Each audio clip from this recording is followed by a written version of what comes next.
Hey everyone, insert number 5. So we're over in chapter 63, and we're going to look at verses 7 and 9. This whole chapter is still talking about the second coming of the Lord and focusing that it's going to be a day of vengeance.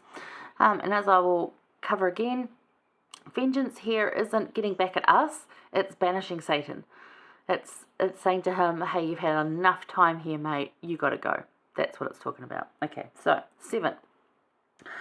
I will mention the loving kindness of the Lord and the praises of the Lord according to all that the Lord hath bestowed on us, and the great goodness toward the house of Israel which he hath bestowed on them according to his mercies and according to the multitude of his loving kindness. Loving kindness is one word there. Beautiful. 8 it says, for he said, surely they are my people. And we are. We're his people. We're claimed by him. And in 9, in all their affliction he was afflicted, and the angel of his presence saved them. In his love and in his pity he redeemed them, and he bare them and carried them all the days of old. And it goes on to say about how some rebelled, and then he brings up, remember what I did for Moses, and I can do that for you. And just tells us to look down from, where you are, and you can see us, and that he knows us by name, and reminds us again of what we talked about last week. He knows who we are. He's asking us to remember who we are so that we can get that closer relationship to him, because we're all made out of the same stuff. So there you go. 7 and 9, claimed and carried by the Lord. How does this promise bring you peace? Because coming into the second coming can sound very scary. A lot of people can get a bit upset and like, oh my gosh. It's actually going to be a great day. It really is. Frightening a little, probably, because of if you're still here, because we don't know when it's going to be. Sorry. But, probably quite frightening with some pretty bad storms and darkness and fighting, and it probably will be, but there can be a peace and there can be a sense of calm to that. And so even like if whatever's going on in the world right now, still with coming out of COVID, and there's other things happening, and we're starting to see food shortages and clothing shortages and wars in places, and it's not exactly a peaceful world right now. But we have peace in here. So, this chapter speaks of Christ's second coming. Again, vengeance here means the banishing of Satan. That comes up in verse 4, if you're interested. Isaiah assures us of the loving kindness of the Lord, his character and qualities.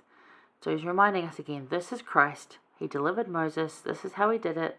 And he uses Moses because Moses' story is well known to Isaiah. It's a very well known story to most people. So even now, right? It's a good story to use to show that the Lord stepped in and helped Moses. He was there all the way with Moses and the children of Israel, and he is there with you. So we are his people. He redeemed us, claiming us as his, even those who don't take up his invitation. So if you don't want to be claimed as one of his, he's okay with that, but the invitation's still open. It's like an invitation to the best party ever, and like some of you will go like, maybe. Some of you will say definitely going, and others will be like, not interested. And you can change your mind. You've got your entire life to change your mind. But when you're ready, and he's waiting there. He carries us and continues to invite you to him. Never forget to mention the loving kindness of Jesus Christ. Loving kindness, one word, not 2 words. Loving kindness, one word. Never forget to mention that. Because often, again, we're trying to really bust that myth of Jesus being this like angry, going to call your sins up kind of person. He just loves you. He's not really concerned about what you did wrong. He just wants you to do better. He's inviting you to do better. So do that for yourself. Don't beat up on the things you've done wrong. Just do better. Yeah, that's what we're all about around here anyway. Okay, so Elder Uchtdorf said, he will place you on his shoulders and carry you home. And that's part of a larger quote, but I just wanted to remind you of that he will place you on his shoulders and carry you home. He is walking beside you. You probably don't notice him, because he's going to turn up in ways, again, remember, he's the unexpected deliverer. He's going to turn up in ways you're not expecting. He's going to turn up in the form of other people that you don't know, or people you do know that you weren't sort of thinking, and then you're going, well, I haven't seen Christ, and it's like, well, yeah, but those people came, and they helped you, didn't they? That gave you what you needed, didn't you? Then that's Christ helping you.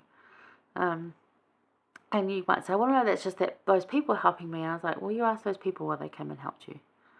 Because they're probably going to say, oh, I'm not quite sure. It just sort of felt right. There's Christ being the intercessor. There you go. So, that's the theme for this week. To finish up Isaiah, just remember that, this is the Saviour. This is his character. Fasting will bring us closer. Being fast offering will bring us even closer. Again. And the blessings that come from it, well, we don't do it for those blessings, but those blessings are amazing. And what do they look like in your life right now? What do those words and those descriptions mean to you? And garments are a gift from God. And whether you feel comfortable in them, or whether you're struggling to wear them, or whether you love wearing them, continue on that process. There's no perfection in that yet. There won't be for any of us. We're all trying to, be that garment wearing person. And if it's not for you, it's not for you, and take a break. And at some point it will be for you, and you do that. It's okay.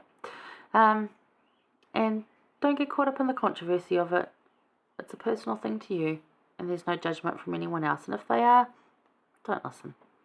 But I encourage you to wear them if you're a temple patron. I do encourage you to wear them.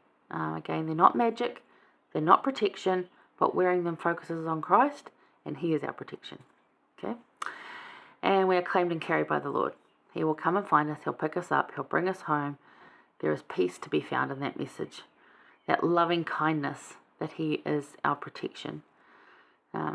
He will not leave us. It's just a lovely way to finish up with Isaiah, as he's talking more about the second coming of Christ, which a lot of prophets and continue after Isaiah to preach as a doomsday sort of event, and everyone gets caught up in that. And it's like, you know what? Live your best self today. Worry about tomorrow, and just don't worry about yesterday either. Just do your best self today.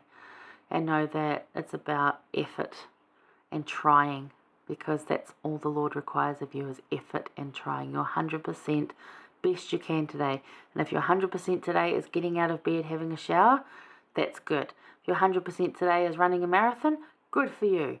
It's your 100% today, not someone else's 100%, your 100% effort today. That's what it's about. So there you go. Hope you've enjoyed it, got something from this week. Again, if you've got questions or you're wondering where I'm getting some information, just find me a message. But stay safe out there. Join me next week. We're into, Ezekiel, I believe. I do believe. Let me just check that. No, Jeremiah first. Exciting. Okay, hang around. We'll see you there. Bye.